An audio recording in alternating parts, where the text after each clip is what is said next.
Hola, bienvenidos a Oye Cinema Club. Today we are going to be reviewing the movie The Hangover, directed by Todd Phillips back in the days. It seems like this movie was yesterday for me, but it's not. It was filmed such a long time ago.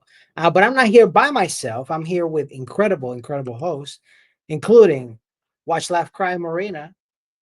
We got Michaela. We got Jason underscore Echoes. And of course, me.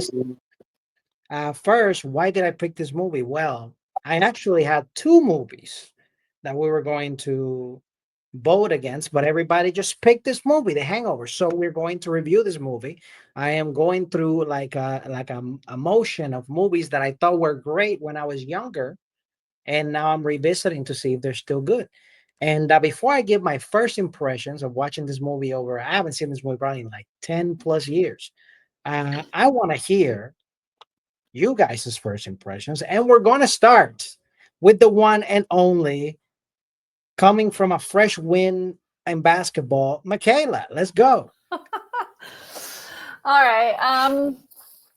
Okay, we lost, by the way. Okay, first, I also haven't seen this movie in years. I feel like I've seen clips of it, scenes from it, but it's been quite a bit since I've seen it. And yeah, I enjoyed it. My first impressions are I think it's really funny. I was kind of just I watched it, I took it in, we had a few laughs, and then afterwards my husband John asked me the question that I think really helped me figure out how I feel about it, which is how does this hold up against the other bro comedies that are from this era or that you've seen in like recent years? And I was like, that's a good question, because I don't think it holds up for me as well as some of those other ones. Like some of the other ones, like 40-Year-Old Virgin, I still watch. They're not exactly the same type of movie, but it's still like a bro comedy. And I will watch that and laugh really hard, like maybe hard as I did the first time I watched it, if not harder. And I don't feel that way watching The Hangover. I felt like a lot of the jokes were very of the time. It felt very dated. It felt like a slice of life moment in time. So I'm able to appreciate that. And I felt like it was fun watching it and being like, oh yeah, that was kind of, this really does capture that era, this moment in time, this 2009 world. It feels very a slice of that. So I enjoyed it, and I thought there were some really funny moments. There's some really fun physical comedy stuff in there, but some things just felt kind of dated, and yeah. But overall, I gotta say though, Todd Phillips does know how to direct a comedy movie. I wish he would do more comedies, because it's got like almost perfect structure as a comedy. I think it works. It's like structurally, it's a good movie. I think it works really well. I just think it's dated and kind of in that time. But yeah, that's my first thoughts. Thank you so much, Michaela. Let's go with Jason. Yeah, I'm going to second everything that Michaela said. I think she completely nailed my sentiment, to be completely honest with you. My first time seeing this movie was actually in theaters when it came out, and I remember it being a packed theater and it getting a ton of laughs. I just remember everybody cracking up watching this thing. So when I started it, I was like, okay, I'm really curious to see like how much of this I'm actually going to laugh at, and are the jokes still going to land all these years later? Because I think maybe I've never seen this movie since it was first released. Maybe like one more time, maybe like I don't even know if I've ever finished it ever again. I'm not sure, but like this was definitely no more than my third time ever seeing this in full, and the jokes, yeah, they don't really land so much for me in this. Like I just remember being so funny. It just wasn't very funny anymore. And it's like, okay, a lot of this is like shock stuff. Like that's a part of like what makes this what it is. There's a lot of shock comedy, a naked man popping out of the trunk and just like out the random, out the blue, and Mike Tyson sock and stuff. Like none of it's really funny anymore, because I think we know the joke is coming.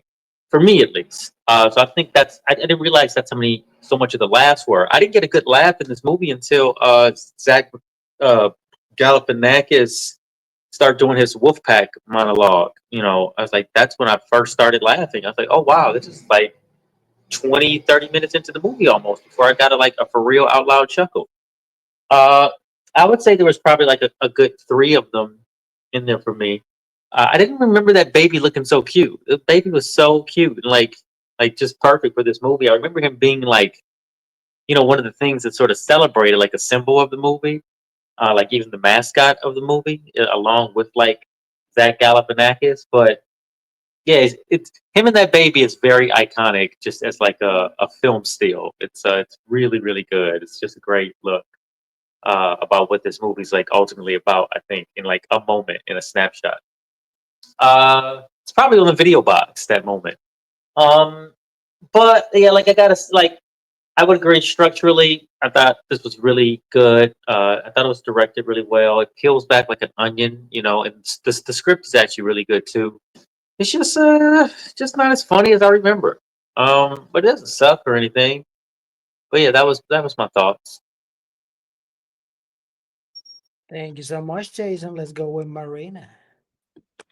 Yay. So I too have probably seen this like 2 or 3 times, maybe. And I also think that I hadn't seen it since it first came out. And I think Michaela had mentioned like clip wise, I feel like there's so many little bits in this movie that like to this day like they'll pop up on your Facebook timeline or Instagram timeline with a meme or something like that.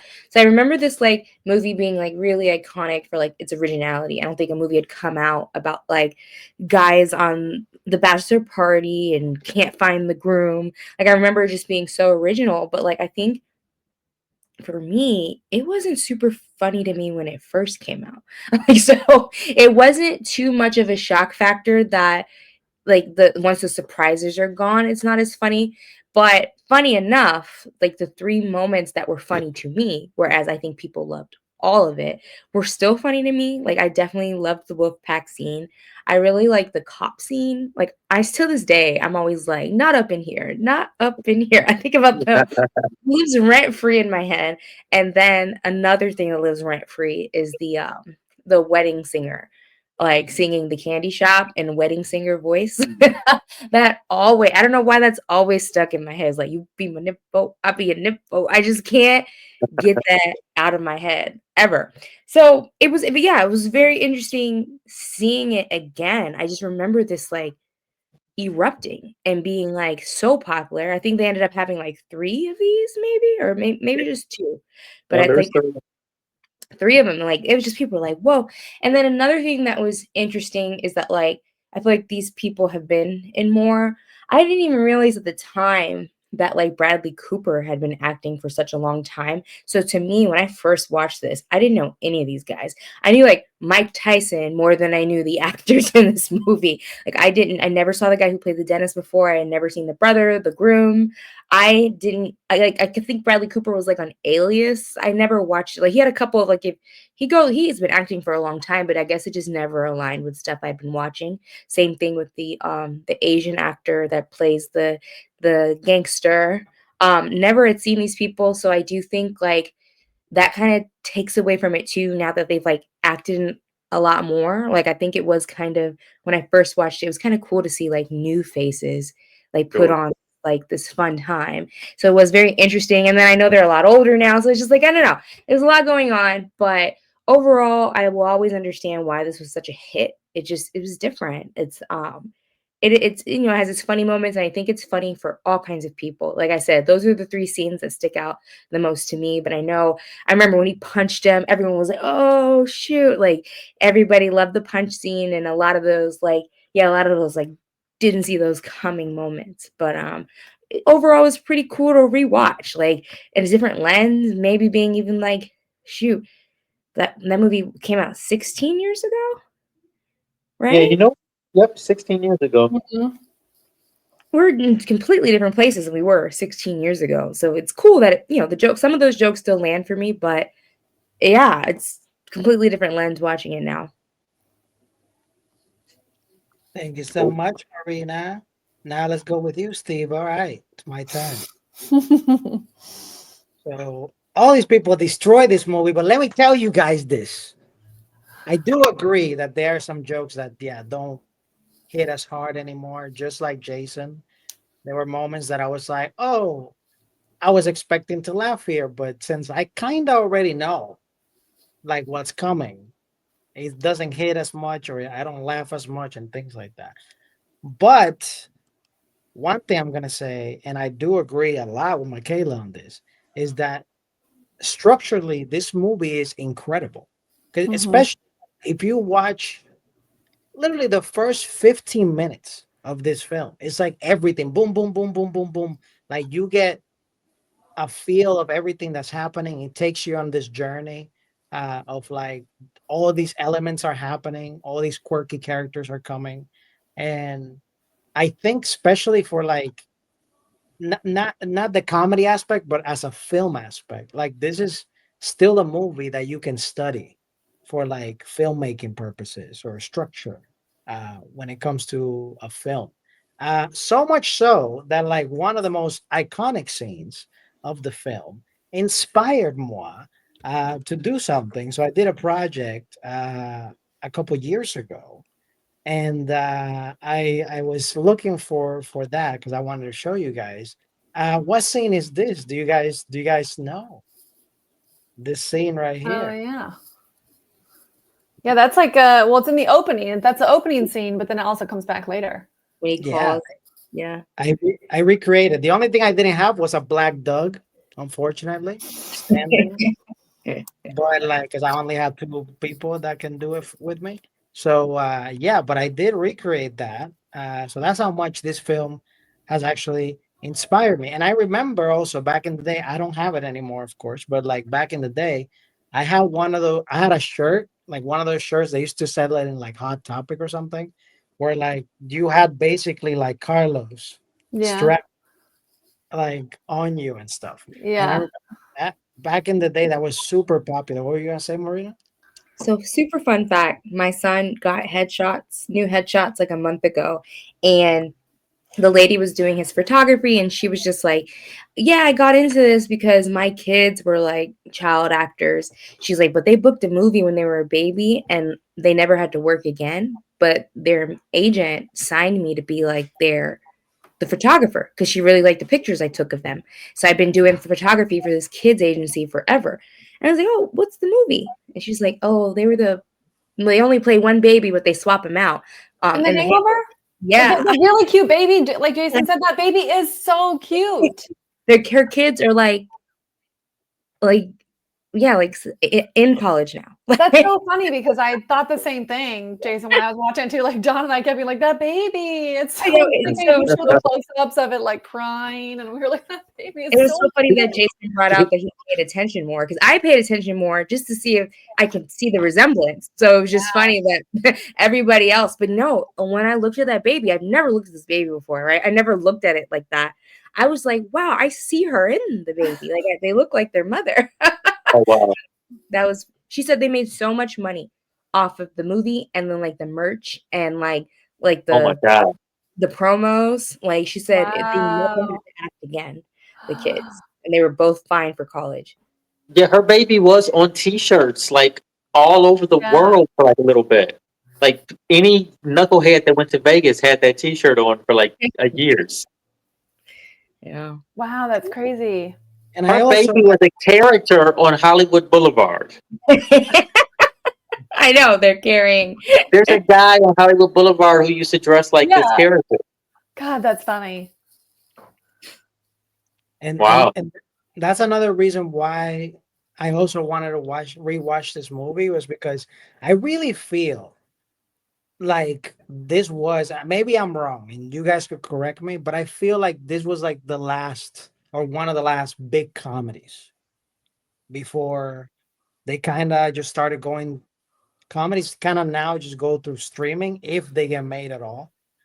Uh but You like know, I was thinking about the size and scope of this thing while I was watching it because I was thinking, like, well, was this like a really big movie when it came out? Like, were these guys stars at all? And none of them were really stars. I mean, It was Zach no, Galifianakis was yeah. starting to break out a little bit, right? These were the movies that put them all on the map. I mean, Ed Yeah. Helms, everybody became a big star because Ed yeah. Helms was in The He Office was in The before. Office, but Right. like, and fans of The Office knew him, and that was going to be enough for him. I'm sure, because anyone who was in The Office, like the fans are still the fans, they're devoted. But like Right.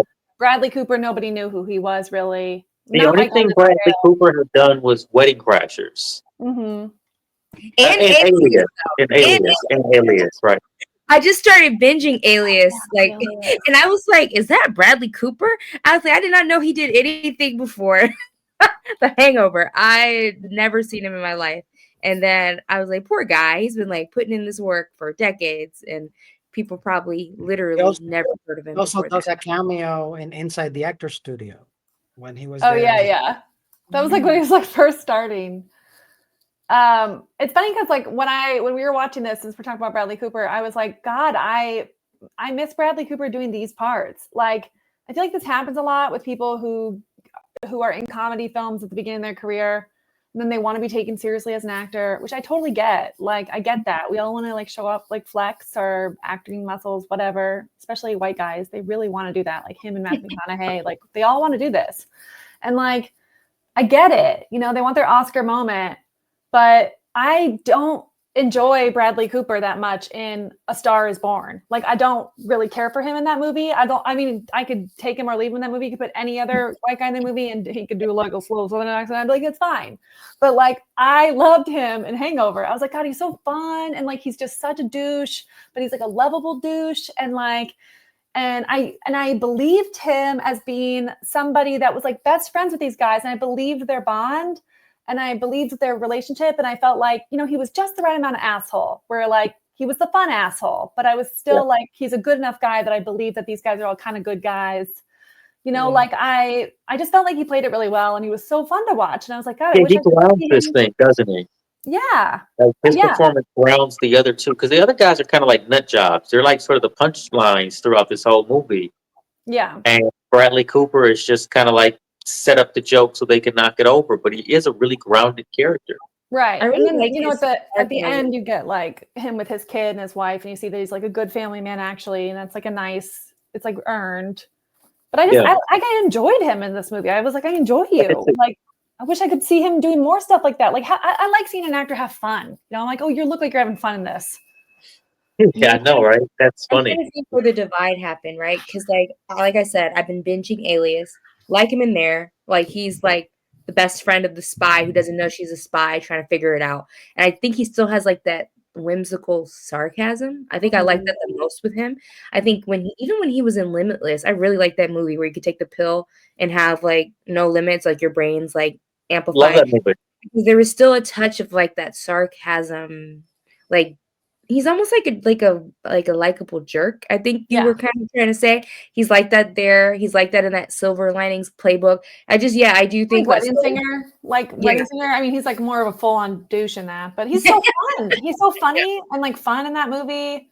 Yeah. Like you said, he probably was annoyed that he was getting typecasted, but it's like, man, if it's not broke. But even if he did another type and I watched him do it and I was like, man, you're having fun doing this, whatever. Like, I just feel like some actors, they get so serious. And they're like, I want my Oscar, you know? And I'm like, that's fine. Like, get your Oscar, I guess. Just give them the damn trophy and then go away. Like, I don't, like, that's always how I feel. I'm like, give it to them. I don't care if they win. Like, go away. Like, especially if you're not going to go back to doing the thing that we obviously all loved you doing because this movie made so much fucking money. Like, we all wanted you to do this kind of stuff or have at least fun doing these things. I mean, that was like one thing I took from watching this is I was like, man, Bradley Cooper is like so charismatic, so fun. I love seeing him in a role where he's shining like this. Yeah. Shiny is the right word. He's definitely very shiny in this. He's like, this is the first movie I looked at Bradley Cooper as sort of like a leading man. Like, oh, this guy's really handsome. He can like hold a movie. That's another thing. 16 years. 16 years ago, I thought he was a hottie. I don't know why I didn't see it this time around. I was like, go home to your wife and kid, bro. I thought he was too cool for school back then. Now I was just like, oh my gosh, like, what are you trying to do this weekend? Like, you've got a family. But it's still funny. But I used to have like a slight crush on Bradley Cooper, and it's just non-existent now. So let's talk about the numbers just really quickly since they were broached. It cost $35 million for the budget on this thing, and it grossed worldwide $469 million. Oh, that is a smash. God. That is a smash hit. Yes. Damn. That just like gave me chills. And I mean, 35 million is not a small budget, but it's not the biggest budget. And like for a comedy to make that action hero movie. money. Yes. Like that's really So And I yeah, know, of course that baby got paid a lot of money. That baby definitely got paid like probably close to $1 million. man, babies too, because they had to book them both so they can keep them on set longer. You know what I mean? Because Mm. a baby can technically only work 20 minutes a day. It's 2 babies. Oh yeah. Yeah. So 2 hours Although- on set, 20 minutes on camera. It's funny So because like those babies are so cute. Like you said, Jason, we even said at one point we were like, "Oh, those babies look fake." Like, like they look so. They were so perfect. engaged, and I They was like, "Man, were. how did they shoot them at the exact moment where the baby was so engaged?" And I legit, I think this time, especially this time, I noticed there were two babies. oh. Oh, I didn't notice. I was just so like, I think I 'Cause just they were noticed the baby more in like general this time. in the close-up scenes, it looks like this the cutest baby, all this stuff. But then there's a scene when they're walking. I think they're going to like the hotel where they meet the Heather Graham, Uh-huh. and I noticed it was a different baby. I was like, Mm.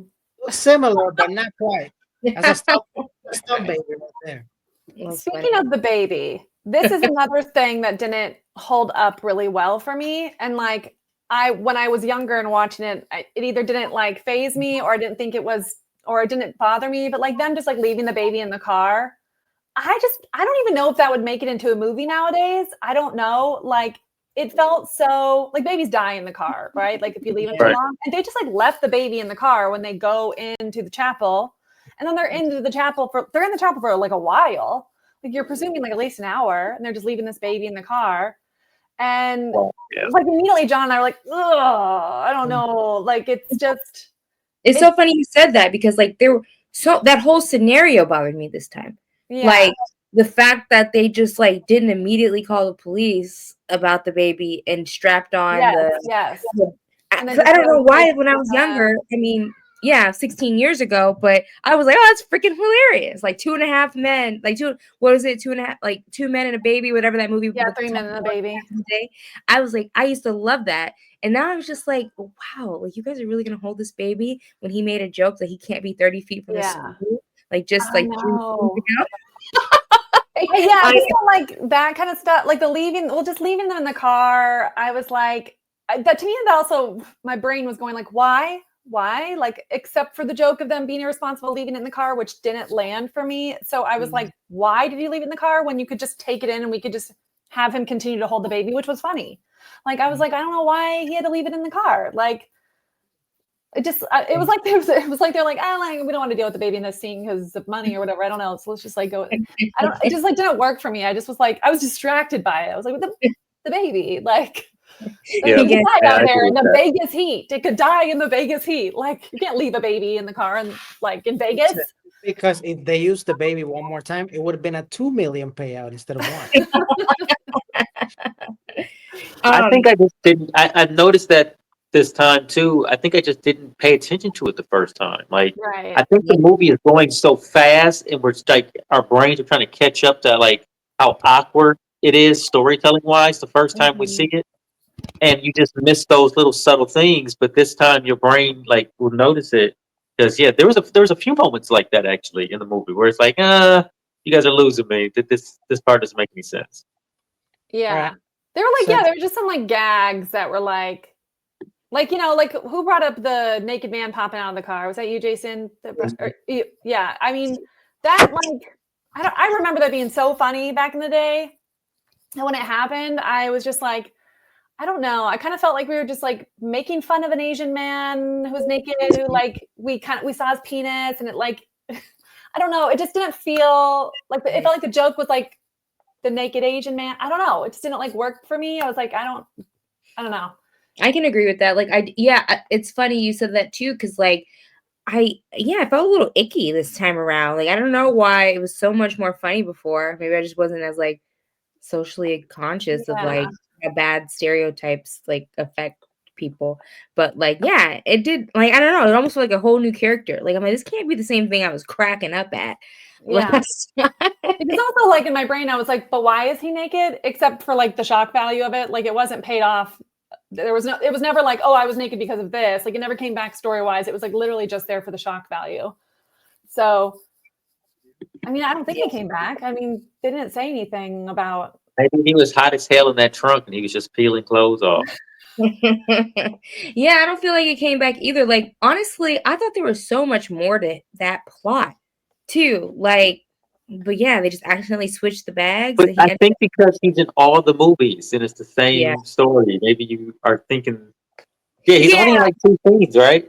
yeah, and then yeah, I guess Or too, 3 the other scenes? movies are more friends because like I was like, there's no moment where they're like friends in this, except for when they're looking at the digital camera pictures. It seems like they did party Those longer. digital camera pictures, what a way to end the film. Like we've mentioned structurally, like Yeah. I do think that the film is almost perfect structurally. I think it is like you could study this film and be like how to write a comedy film that's exciting. I Yep. love the opening. I like when the opening first happened, I was just like we sat there and watched it and I was like, that is a fabulous opening. And John was like, oh, you've never seen this movie before? And I was like, no, of course I have. I just haven't seen it in a while. And I haven't watched it with like a critical lens. And I'm like, that opening was fantastic. It just like set up the story so well. It set up suspense. It made you like wonder what's going to happen. You had the foreshadowing, and then your take on this adventure. And then when you get to see that scene again, it's such a reward, and to see what happens, and like Ed Helms like tackling him and being like, oh, it's fine, we're going to bring him, and realizing where the friend, like it all just, the structure is fabulous. It's so good. And I love the ending with the digital pictures at the end. It's such a reward. Like you don't expect it, you don't need it, and then when you get it, you're like, what a treat. That is the cherry on top of the sundae. It really is terrific. It was it was definitely interesting to watch it now versus like just like Jason, my first time watching this film was in theaters. And I think this movie was so well made for theaters because like everybody essentially went on this journey, and then at the very end the payoff of watching the photos, that's what made that theater like collapse. Right. Like I just remember back in the day like laughing so hard because I was in that environment in particular versus this time, I'm just watching it by myself. Mm-hmm. So I'm not laughing as much, but I'm still like, oh snap, I didn't remember these things. And what I was thinking mainly really watching that more as like the filmmaker of me is just like, man, it wouldn't been like it's like I wonder if they actually like just went and partied and they just took like random pictures, or if this was like very staged. Like that's now what I want to kind of find out about the Well, photos. I do know that one fact is that all the photos are real, as far as like none of them are CGI or Photoshop or anything. Like they all were real photos, like that they were really taken.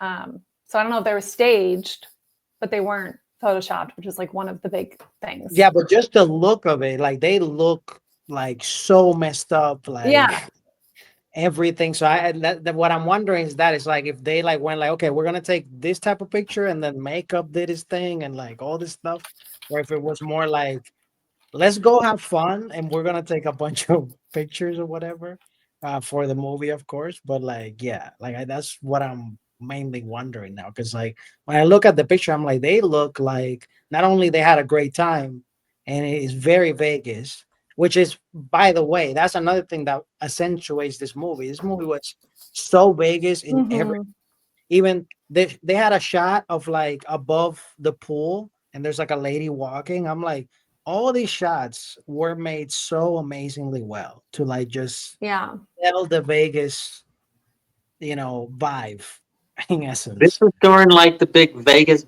baby Vegas like phase too, though. Like this was, the Sin City campaign that they were running. Like Vegas was very much like the rage. This was like during like the days of like Paris Hilton and Lindsay Lohan and probably the Jersey Shore. And, like this was Vegas, baby.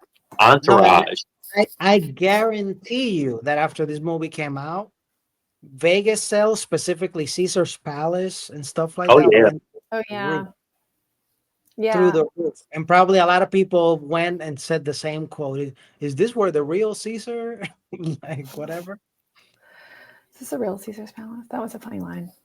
I do think that like that's another thing I noticed and I loved watching the movie is I really love when a movie has strong sense of place, when the place is either a character or it's just really acknowledged. And and really like paid off. And I felt like Todd Phillips did that really well. Like really, there were like so many fun shots of Vegas, and you really felt like the energy of it. And that was just You done know really what I well. just found out about that? Whenever they shoot a movie in Vegas, a casino will not shut down for a movie, so you're going to have to shoot around the casino. That's so interesting. I mean, that makes sense, but that's Yeah. interesting. So you have to shoot around the activity of the casino. You got to keep that in mind when you're shooting. That's crazy. So I mean, Yeah. it does lend itself to. I think most Vegas movies you watch, they do a pretty good job of like getting that casino energy hmm in the movie because they're literally operating under those conditions. Yeah. Yeah, I loved it. I the first time, I think 2010 with my fake ID. So, and I do remember like seeing Caesars and being like, ooh, that's from the movie. Like it just, yeah, it definitely put it on the map. Like I don't know which one was a better Vegas push. Was it Ocean's 11 or this? But both in their own way just made you want to go and just like be it and put your chips on the black and just like go for it. So yeah. That's right. Now, this movie, of course, has a lot of one-liners, funny jokes, and things like that. What was like a funny joke, a line, or a gag that made you laugh? Okay, I'll go because I really didn't laugh out loud almost. I think at all the whole movie. I think I like had like a couple like or like, oh, that I think I said like a couple times. I was like, oh, that was funny. But the one joke I did laugh out, which is such a cheap, silly gag, but I love good physical comedy. It's when Zach Galifianakis' character is first introduced, the scene with where he's trying on the tuxes or whatever, and when he just like pulls his jock strap. It's just the way he does it, like you see his butt. And it's just the way he does it. Like, it's just a very Zach Galifianakis Yeah. way. And it really introduced the world to like his brand of weird humor. Yep. And it's funny. It's just like physically a funny, like little gaggy moment. And I like laughed at that. And I was like, that still works for me. A man's hairy ass still is going to make me laugh. Yep. Yeah, I thought that was pretty funny too. It works. His weird beats and offbeat comedy style, and yeah, his physicality and weirdness, and it was I'm, great. It was very special. I'm gonna go ahead and say one that probably is not gonna get mentioned. And I was not expecting this at all. It made me laugh so hard. But just the gag of like opening the car door and hitting somebody. Like first time was the baby that Ed Helms accidentally hits the baby, and then he hits Zach Galifianakis on a later scene. For some reason, that's that's funny to me. Like just the oh my god, I'm so sorry. I'm so sorry. People getting hurt, always funny. Always like that. Yeah, I'm trying to think of like something outside of like the three things I already revealed that I love, which are Wolfpack, that whole speech. I just remember like I think I remember just the feeling of it because there's parts of that speech we all probably can relate to, right? Just not feeling like you fit in a space or being so happy to find your tribe, but just being super funny because these guys don't feel like you're in theirs. Like it's just such a really it's such a sincere speech that makes absolutely no sense because you've just been hanging out with these dudes for a day and you barely know your mother-in-law. Like it's just like the stakes. I just it's number one. But yeah, I also feel like he too, like just so many different things. But I really like something I guess I didn't notice before.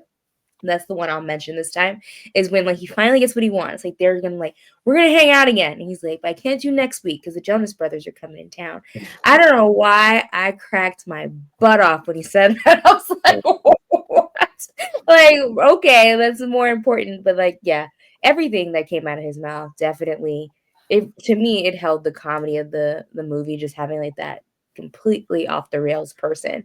Anytime things were getting too serious, like just leave it to him to just like bring us back to the comedy that it is. Oh, Yeah, and I mean, there's also like little bit players in this thing too that should be acknowledged. Like Jeffrey Tambor is like very funny with his like couple of lines. and so is Heather Graham. Heather Graham, talk about charisma. That she has been so overlooked, I feel like, because she was such like a hot girl doing hot girl roles. But she just sparkles on screen. I love watching her. She just like she eats it up when she's on screen. I think she's so fun to watch. And I think that she makes so much out of these tiny hot girl roles. And I feel like she made a lot out of this stripper escort role. And I was just like, man, I'm only bummed that there's not more Heather Graham. Like, she's great. She was so fun to sweet. watch. She was so she was sweet. she was such a was- sweetheart throughout and this she whole made- thing to this She made guy. this character. She made this character that could have been like so one-dimensional. She made it so rich and round, and like you really like their moment at the end. Like she was so sincere and understanding, and like a real person, and you like really felt like maybe there was a connection there, and like she's not an idiot, and you know, like you just like you had a lot from her. I thought she was Yeah, great. it's really cool. Heather Graham was actually not the first person that casting was looking at for this role. Oh, who was the So first? originally, Lindsay Lohan was attached to do the role. Oh my god. Whoa. Yep. And then Lindsay Lohan dropped out because she said she didn't get it or she didn't see why it was funny or whatever. And then Heather Graham got it and turned it into a thing. I love that for Lindsay though, but but I think Heather was perfect. I also love that for Heather. She's like, this is my mom. I got this. I just feel like I mean, I don't know. Like Lindsay Lohan's an actress, so who knows what she could have done with the role. But I do think like the sweetheart factor was there, and I feel like Lindsay's a little snarky. Even it kind of seeps through in all of her characters. So, and then also age-wise, I really like the feeling of Heather's age having a baby. It might have seemed a little trashier if Lindsay would have been a lot younger in the role with the baby. Like there was just like this real maternal feeling with Heather. Like to where like even though the situation's pretty crazy, you let this stranger keep your baby, you're living in a motel, you're you got it's still she did such a good job that you forget that this is like the most trash. No, you're totally right. Like she did have big maternal energy that I think if she was younger, it wouldn't have played as well. And I really think that made it more like believable that she was like, I only need to settle down and like she's like, you're with dad. Ooh, come here. And it's like, you totally. Are you guys saying that like these babies would have made less money with Lindsay Lohan? Yes. Who didn't go? Jason? Jason, but before Jason goes, I have another one real quick. Okay. The one what's the lady that plays at Helms? Oh God, she's so good. She's in so many comedies, and I never can remember her name. Tina Fey looking person. I'm sorry, I don't know your name. Yeah, right she's mean as hell. I love her. But like the scene, who plays the wife, the girlfriend of the dentist? Yeah. The fiance. Gotta look her up. I'm like, what is her name? Rachel Harris. Rachel Harris. Oh, tell your story and then I'll tell mine. Go ahead. Sorry, Steve. Go. So, real quick, like at the very end, that Ed Helms finally goes like, "I'm breaking up with you because you slept with the waiter, bartender dude." And then at the very end, like Zach Galifianakis is talking to her, and she goes like, "Suck my D," and he goes like, "No, thank you." Well, first he hits on her. That's what makes that moment so funny to me. Is first he's like he flirts with her, and then she's like, "Suck my dick," and then it's like he decides that was like he's like it's almost like he wonders, does she have a dick? So I'm not interested anymore. Like there's like a little moment with him that you see internally, and he's like, "No, thank you." Like that's so funny. And then Marina, real quick, just to add on something you said super early, the band is called the Dan Band. The Dan Band. Yeah. They were hired by Todd Phillips back in the day, like old school. And it was because they play, like Todd Phillips saw them play or something live. And they were just doing like a lot of that type of stuff, like covers with like some curse words. And when they got hired to do old school, they were singing the song just like it is. But then Todd Phillips say, "Hey, you're not going to do the thing. Like you're not going to like ham it up, like curse. He's, oh, you want me to do that? And they did it, and the people on set had no idea, like that he was doing that. So like in the movie Old School, you see like Will Ferrell and them like turning around, like, what the fuck are you doing with the song? And Yeah. they actually took, put that take in the movie. So in this film, I'm not sure if it actually flowed like that as well, that like they just did it and they put the actual real reactions of people, or if it was, Is it the acting. same band you're saying too? Is the same band? Oh, Yeah. So that's so cool for them. I love that because they probably had like a niche that people probably thought was in, and they got at least two movies out of so it. Oh, he's so done a ton of movies. so he wasn't even like, this wasn't even a real band. Oh. That's another thing. So because they did the thing in Old School, essentially from there they just got hired like crazy to do like Mm. like for a That's lot of pretty cool. people. And it became an actual band. Yeah, that's pretty cool. Yeah, Mm. What because was I? I was a big fan of them back in the day. Oh, we were talking about the girlfriend. Yeah. So I guess it never clicked to me. I guess I didn't. Again, when the first take on this movie, I didn't really recognize a lot of these actors, which was It was cool because you just took it for what it was, and if it was funny, it was funny. So I didn't even realize. Like since then, I've binged like Lucifer. I really like her character on Lucifer, and she's like this innocent lady therapist that has a baby with an angel. Like, you know what I mean? So it was so funny to run this back, and she's like this skanky controlling girlfriend. So it was pretty cool. That's one of my favorite things about this rewatch is like how far these actors have come, and then seeing them like just put their like comparing it to like they say like sometimes watching college basketball is more interesting than watching the NBA because they're like trying to get there. And I just feel like it's a cool thing about like comedies with like people that are just at the start of their career. Like I just feel like they're being so freaking funny because like this could be the thing that puts them on the map. I just feel like there's a lot of people on that page and her included where I just think they were just really putting their funny improv. I don't know if there was improv, but just funny out there and it really showed. Yeah, yeah, it really is a terrific cast, and it does find it does find it's funny. I mean, this was a cultural like zeitgeist moment for comedy, like especially big comedies in movie theaters. I'm sure a ton of movies came out that were trying to emulate what this thing did afterwards. None come to my head, but I'm sure everything from 2010 to 2016 was probably trying because it's had its moment. But I will say that I was looking at the box office. Every sequel went down substantially.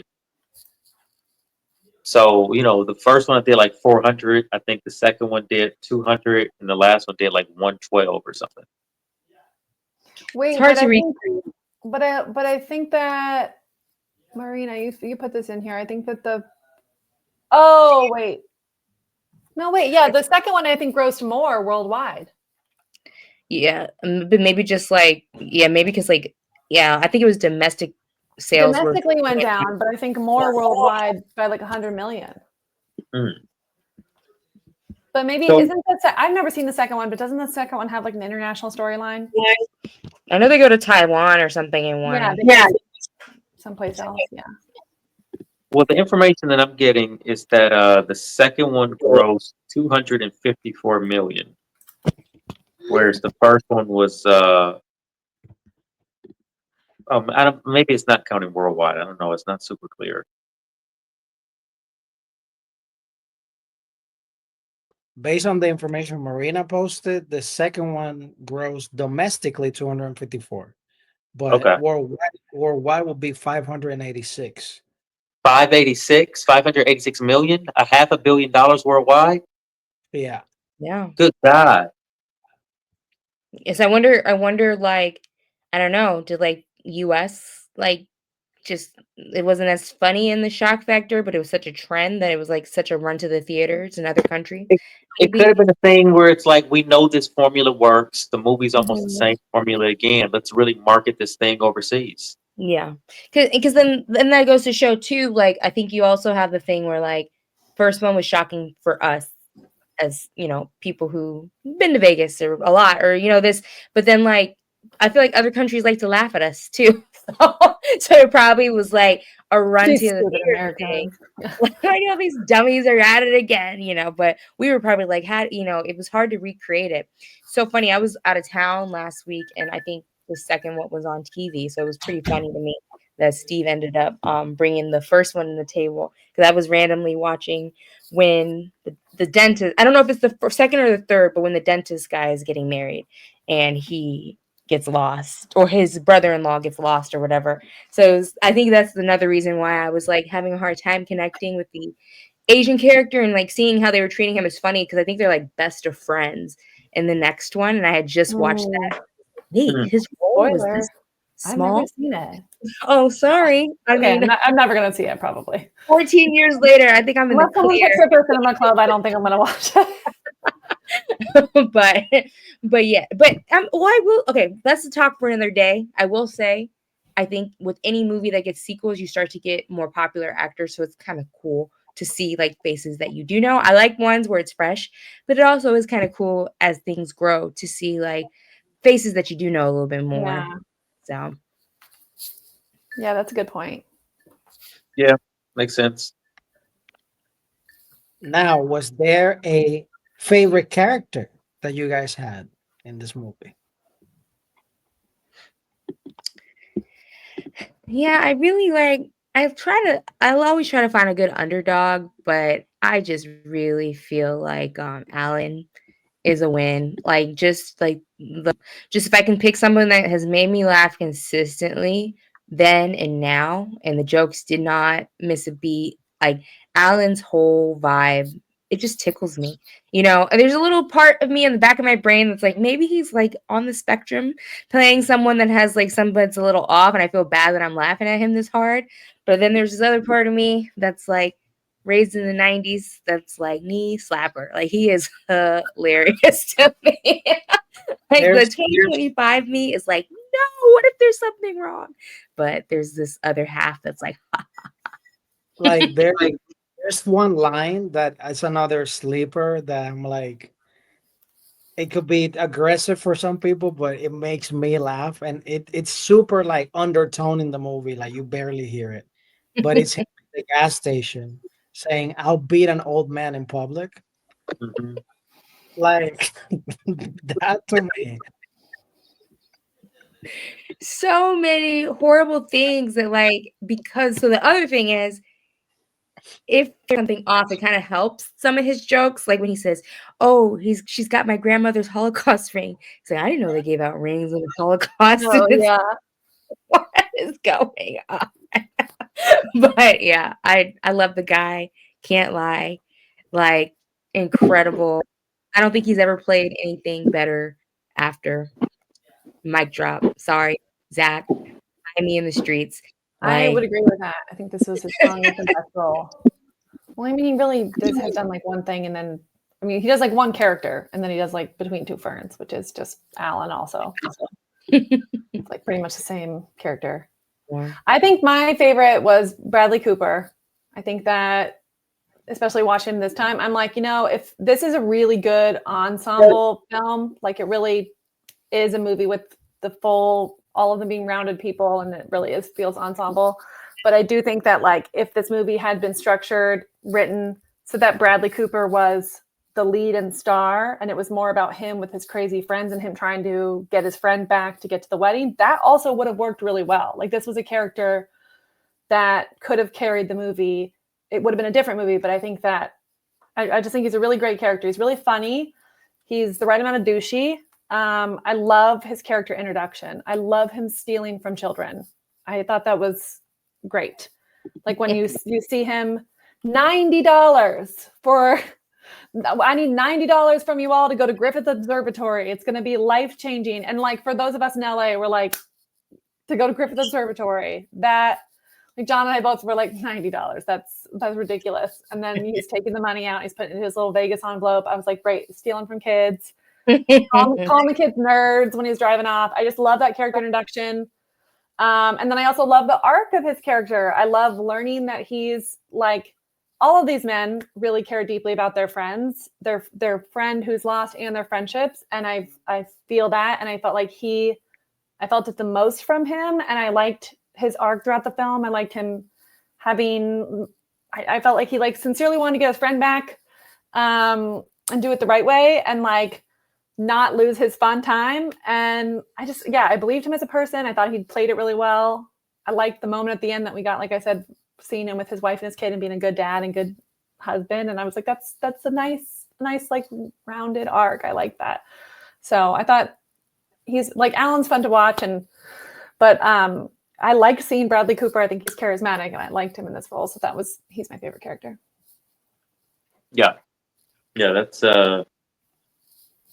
also pretty legit. I mean, I don't know. This is a hard one for me to really say who my favorite character is, man, because I do kind of look at this as the ensemble piece, and everybody just sort of fits right into their role so well to just kind of keep the story moving. That's kind of the name of the game of this thing, with all the different scenarios that they have to retrace. But I guess if the two characters that always seem to kind of like stay in my memory this whole time was really obviously Zach Galifianakis, because this is his best role. This is like career defining. Like when someone starts dressing up like you in Hollywood Boulevard, like that's it. Like that's the character everybody will know you as. Like that's how you were introduced to most of the world. But also like you saying that Heather Graham was shiny in this. It was nice to see her, because I do sort of miss Heather Graham. Like she was such a good actress, and I've always liked so many of the things that she's done. And she like it feels like there's a gap in between this movie and anything I would have seen her in before this, even. And like it just kind of makes me miss her more now. But yeah, I love Heather Graham. She's great. Yeah. Well, I'm gonna go ahead and mention the one that hasn't been mentioned. I'm gonna say the tiger. Oh my God! I almost said the tiger. I almost said that. Well, you didn't, so I know, but I was thinking, I was like, I could go with the tiger, who was so freaking cute, or I could go with Bradley Cooper. But so legit. They used a real tiger. yes, I met that tiger. That tiger, when I was working at Supper Club, they brought it to Supper Club at some point. It was like 2011. And they had it in a cage outside Supper Club. And we're bragging about how this was the tiger that was used in Hangover. And it was like a celebrity tiger. And all it did was make me and everyone else sad. We were like, get this tiger out of the cage. Like, cool. We were like, that's cool. This is cool. This is tiger from Hangover, but get it out of a cage in front of a nightclub. Like, it shouldn't be here. Definitely a real tiger. Like there's a picture, like from the end credits, there's a picture of like the tiger looking out of the window of the cop car. And I'm like, did they really put a tiger in a cop car? Yeah, I wonder. That's a good question. I feel like it's a very well trained tiger. Yeah, probably it's probably what they do. They sedate these animals, which is, they don't probably got that tiger since it was a baby. They what'd you say? They got the tiger what? I said they probably had that tiger since it was a baby. Yeah, and they sedate them. They sedate them so much. Wait, so this tiger got like SAG pay? It's getting royalties. Royalties on a real big movie. I mean, really 469. Those residuals. Just to understand the residuals you're getting on a movie like this, they're all still getting paid. I just watched this on HBO. HBO had to lease it. People rented this thing probably and bought it on DVD probably more than they went to the theater to see it. Worldwide, this thing made them very rich. Everybody's shelf. Everybody. Like, I feel like you did not go to your friend's house without seeing The Hangover on their shelf. So what made more money, The Hangover 1 or Joker 2? Man, I don't know. I don't know. I haven't even seen the Joker 2 yet. I want to, but this was cool. Like I do think like different actors but same director. So when did like Blockbuster go out of business? Like I feel like this still had time to be in a video store. I think it went a long way to like have that access. Like I know like everyone has like these streaming services, but like I think it went a long way to walk into a video store and see the movies that were like on the yellow shelf, like the shelf that was like featured too. And I think don't 100% quote me, but I think this made the cut to where this still was something that like you could physically go rent. I do think that Blockbuster was still around. I think it was already on the decline. Yeah. Because I But remember when I maybe was first in LA and I would go into Blockbuster and it would be empty as hell. So that would have been 2011. So Okay. I feel like this would have been like right on that period of time where it was like Blockbuster wasn't the spot anymore, but it would still be like someplace you could go and get a movie. And then I think was Redbox still having their hype? Like, remember people would go Redbox, I think, started. It was sometime around there. Yeah. I feel like I do Redbox remember seeing really this on got going Redbox. like in 09, 2010, I think. Yeah. Because I also remember that in LA when I was first in LA, I would go to Redbox and I would get stuff from Redbox. Yeah. I remember getting Netflix when Netflix would give you DVDs. Oh yeah, you pick out your. And I got Netflix for the first time in 2007, I think. Wasn't Redbox just like $1? Yeah. Yes. It's like $1. I used to rent from Redbox all the time. Like, me too. It's like I was introduced to so many movies. I was introduced to so many movies on Redbox, movies I would never have heard of or even think about, but I would just like be there high as hell at midnight with my pint of ice cream in Ralph's, being like, I gotta rent something, and I would just pick something random that looked like decent, and I don't think that really declined. I think even like John and I did a couple Redbox rentals when we first started dating, like in 2015. So I want to say like that really, I mean, I think the boxes are still there. I just like couldn't see, as much as I like to support physical things. I mean, it's so tough not to just stream it, but but I did appreciate it. But my point to all that is I think that this was one of the last comedies that got that from both.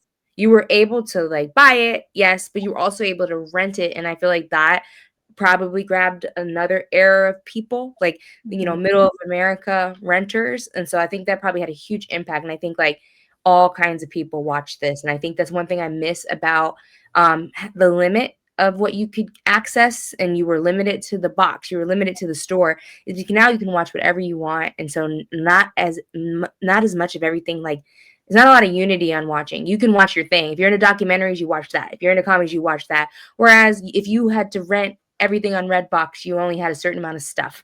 And so everybody was watching the same stuff. And I kind of miss that, because now you're not. You either love reality TV or you love a drama or you love it. Everyone's in their own lane, which is amazing in its own way. But I kind of miss like that America where we all were watching what was popular that weekend at Blockbuster. Make America Redbox again. That's gonna be in my campaign. Maybe the Blockbuster. I'd rather stay blue, but like that's actually I'd rather stay blue too. Make America Blockbuster again. People will be at your rally chanting shit like one more night. God, Blockbuster, going to Blockbuster. I mean, I'm so glad that we all know we all experienced it. Like that was one of the most fun things as a kid. And I know it was fun for all of you. Like when you would go to Blockbuster and you'd be like, I'm gonna get a movie. This is the best. Like Blockbuster was the best because like I knew I could go there and almost always get a snack as well. Mm-hmm. I liked it because I would go and I'd be like, our family would be like, okay, we're gonna go rent whatever, like, and we would go and rent whatever. But then when we were there, we could like sometimes convince our parents to like let us rent this other thing. Yeah, like I'm gonna go, why don't we just get both, and when we like get a bonus movie. And that was so exciting too, to be like, or sometimes we get there and be like, what if we get one more? And they would let us pick. They'd be like, yeah, you guys can go pick. And we'd be like, all fighting. Like, that was so exciting. You can get one of the new releases, because I think those were like $5.99. One of the old ones, or you can get 3 old ones. And I'm choices. But that was the best. I was a new release guy most of the time, to go straight to the new release. I'm surprised you weren't in the 1920 section. That's the story. That came a little later. If you guys want me to be real, I never rented a movie in Blockbuster, but I rented a lot of video games. You were into a lot of video games. Okay.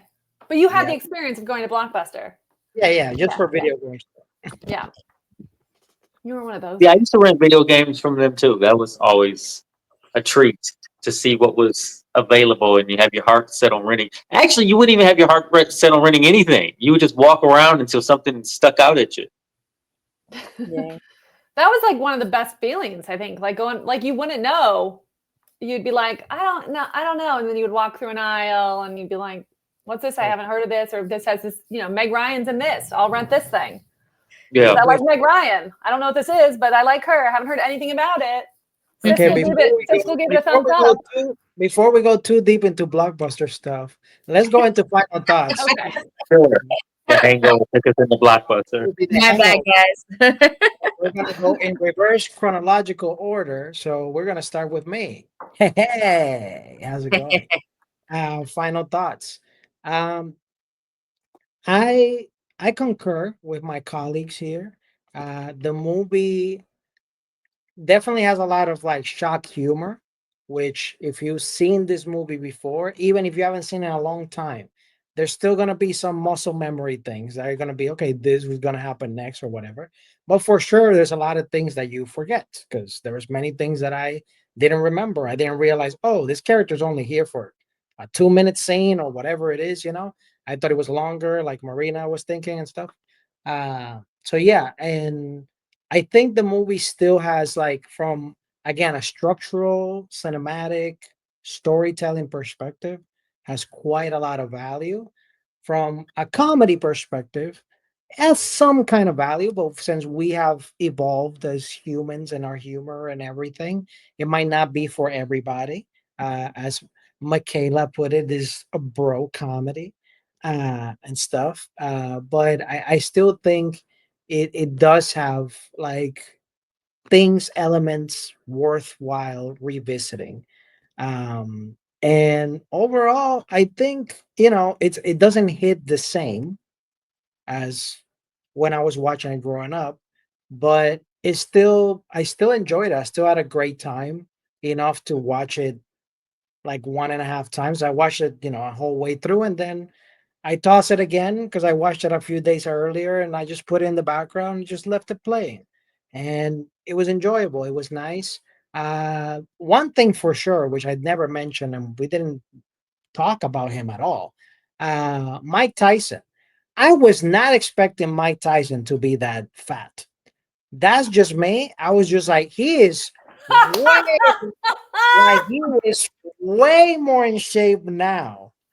I did not know what you were gonna say. I was like, Yeah. you didn't expect him to be, and I was waiting for you to say like anything else except for fat. He was he was heavy in this film. Like Oh my god. he was going through because I remember also when this film got released.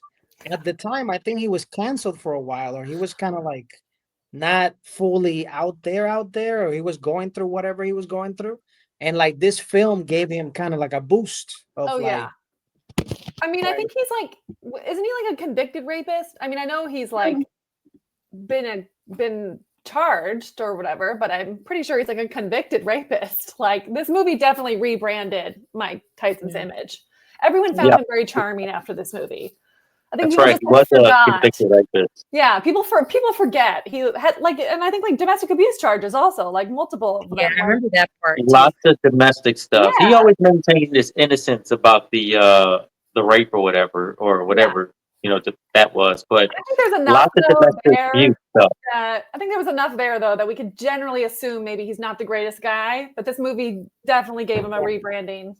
That's definitely funny. He went from like aggressive fighter to like funny character. Look how charming he is. He's got a face tattoo. He was in a movie where he punches someone and like listens to Phil Collins. Yeah. I was legit like rewatching it. Like at the time, I'm watching it. It's like, oh, hilarious, funny, all this stuff. Mm-hmm. Now watching it as a grown up, I'm like, literally the Phil Collins, and not the scene. I'm talking the moment of the Phil Collins is the only part he like did amazing. The rest, he's not a great actor. Like he's not at all. Like no, he can barely deliver a line. The John and I think literally went like a couple times. We're like, yeah. Yeah, when he was like standing next to his dude, he legit didn't know what to do himself.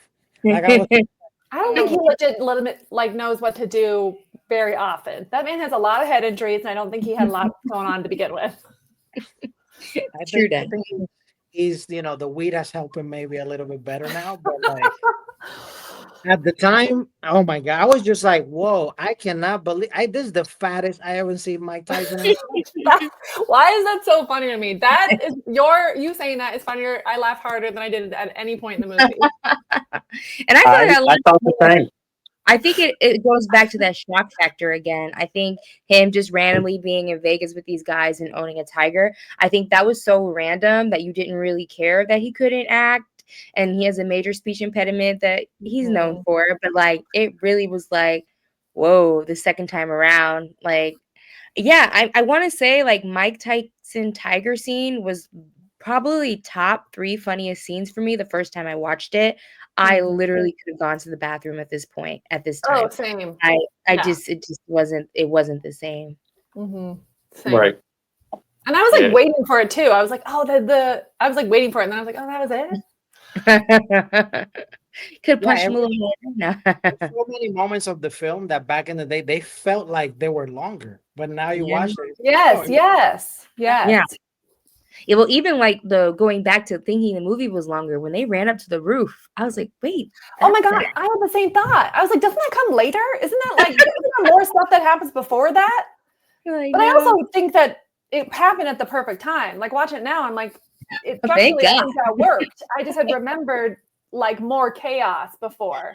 Yeah. But I think it's just because that stuff was all brand new to me, back then. Yeah. It's crazy, right? How that goes. Like, shout out to them for making such an original concept that was so great that you can't even get the experience the second time around. Like that, Yeah. like that. And I don't know if that's great or it's insane, but it's cool. But on the other hand, it's like, man, but I guess they made the money already. Yeah. So who Yeah. cares what you think? I remember a lot of people seeing this twice in theaters. I Yeah. think, if I'm not mistaken, the people I saw it with, they thought it was so funny. They're like, "Oh, let's go watch it right now," kind of thing. Mm-hmm. So I think this movie. I mean, for it to get to 400 plus million, people probably saw this multiple times. Yeah. Yeah. but again, also Jason, we gotta also remind people like it's a very different experience, like Yeah. watching it in Mm. theaters, because this film, like I Right. said at one point, was kind of like built for theaters. Because like if you Yeah. watch it at home by yourself, it doesn't hit the same. But like in a packed theater with like everybody laughing, it makes you laugh. But I don't Sure. know if I don't know if like if you showed it at a theater today, I don't think it would have the laughs that it did then. I really just feel like I don't think so either. I feel like so many of these jokes were of that time. It felt so of that time. Which is amazing in a way because I love a movie that really captures the time and like has that feeling of that era. And this really does. It really felt like the zeitgeist then. Like the jokes were of that time. Zach Galifianakis' whole thing was like the humor at the moment. Like he really hit at the right moment. And I Yeah. just feel like it doesn't work now. Like, yeah, We've seen the magic trick. We've seen it. I can get into that more in my final thoughts. I'm last, I Yeah. know. Let's go with Marina. Yeah, this movie is like a great reminder of me that like I do like some dark stuff. I'm glad we've evolved as to what's funny. But I do remember the girl I was when this first came out and I was cracking up because it's funny and but I'm happy that we're more like conscious of like things like mental health and children abandonment. Like there's like so many things that were funny, but like yeah, at the end of the day, like maybe we can evolve on what's funny. We don't necessarily have to laugh at like people's pain as much. But I enjoyed it. I enjoyed it for what it was.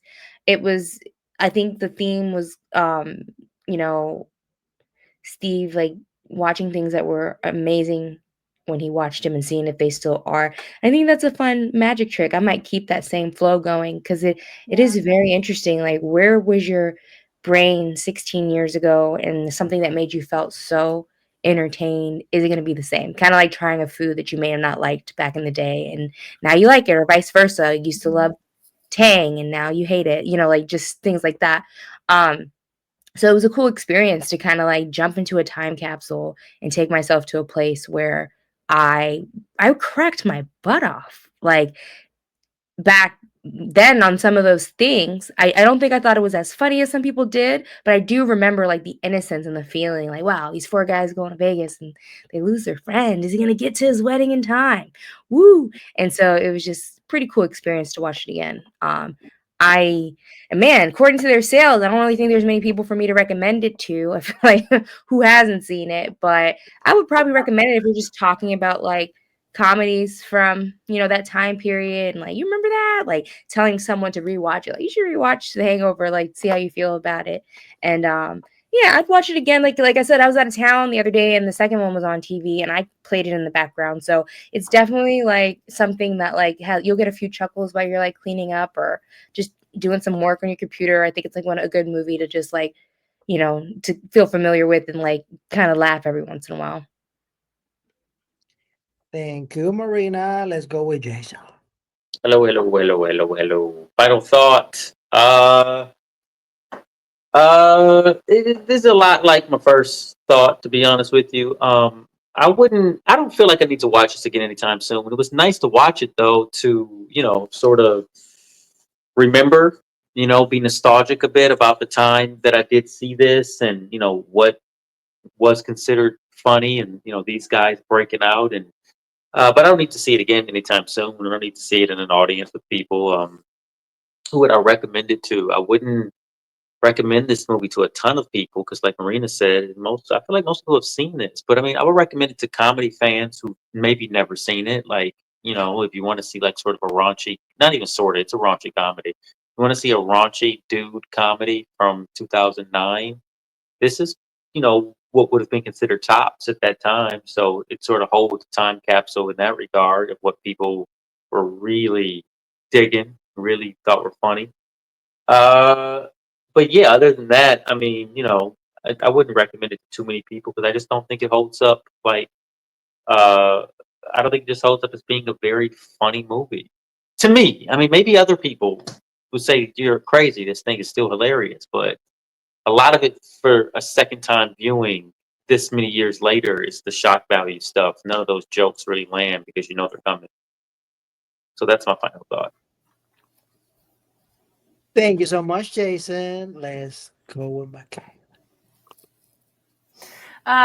Similar to Jason, I echo what he said that I wanted to find it funnier. I wanted to have a good time. I wanted to laugh. I just didn't. I didn't laugh a lot. I just felt like I said, I felt like it was really of the time, really, which again, I said before, like, I appreciate that. I love a movie that is really capturing a moment in time. And I do feel like this captures a moment in time. If someone's like, I wish I lived through 2008, 2009, I wish I knew what that time period was like, I'd like, go watch The Hangover. Watch The Hangover. That was the comedy of the time. That was very much like that essence of, you know, people quoted this the Zach Galifianakis humor was really big at that time. And it's not timeless. It's just like a slice of life. I think that, you know, for me, like when I said earlier, like my husband asked me how does this hold up next to other bro comedies that I love? Like, I was like, that's a good question. Cause like next to The 40-Year-Old Virgin, next to I Love You Man, Step Brothers, which are all some of my favorite bro comedies. I still laugh very hard at those films. I still laugh very hard, if not harder now. And they are rewatchable for me. I think that the jokes still hold up. The relationships hold up really well. And this one, I didn't feel like that. And I think that's what made this movie such a hit at the time, was that it absolutely captured like the humor of the time, people's sensibilities of the time, which is why it was such a mega hit and a worldwide smash, but not is still super funny to me all these years later because it is so of that time. So I think I'd recommend it to someone who's like, I wish I knew what 2008 was like, or I wish I'd be like, go back and watch Hangover.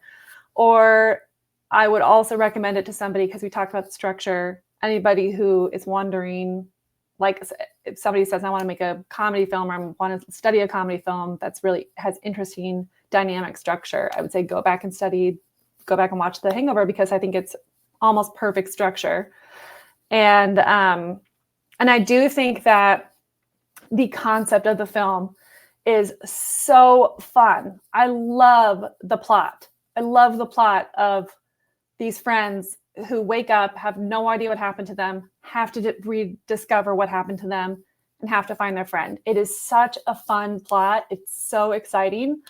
I just wish it held up more, like the jokes and everything. But structurally, I feel like if somebody wanted to go back and watch a good comedy film that kind of was full of surprises and done really well, I'd say this is a good one to study. But other than that, I probably won't rewatch it or recommend it really. There you go. Nice words and no recommendation. That's Michaela. Uh, well, that concludes our review of The Hangover. Jason, do you have something to say, or are you good? Yeah, I do have something to say. I was wondering, what do you got for us next week? Oh, you're asking me? Thank you so much for asking me. We're actually watching The Hangover Part 2. No, I'm kidding. Michaela's turn next week. So take it away, Michaela. So for next week, I'm so honored that I get to pick again. This one I was between a very serious like drama French film that I've heard a lot about, which I think we will watch at some point in the future. And this other movie that I think is way more fun for summer. And it came to mind because we had been talking about Tom Cruise. A couple of weeks ago, we talked about Tom Cruise and the Mission Impossible movies. And some people said they hadn't seen Tom Cruise really in anything. And I do think personally, as far as what I remember, that this is one of his greatest performances, but we'll see if that is still the case. It's Jerry Maguire. It's a classic rom-com, Cameron Crowe. I think it's 1997. I think he was nominated for an Oscar for this. And of course, Cuba Gooding Jr. famously won an Oscar for it. So we'll see how it holds up. All right. Nice. Jerry Maguire next week. So for Michaela, the Marina Love, Jason_Echoes, and me, Steve the CB. We'll catch you next week. Bye-bye. Bye-bye.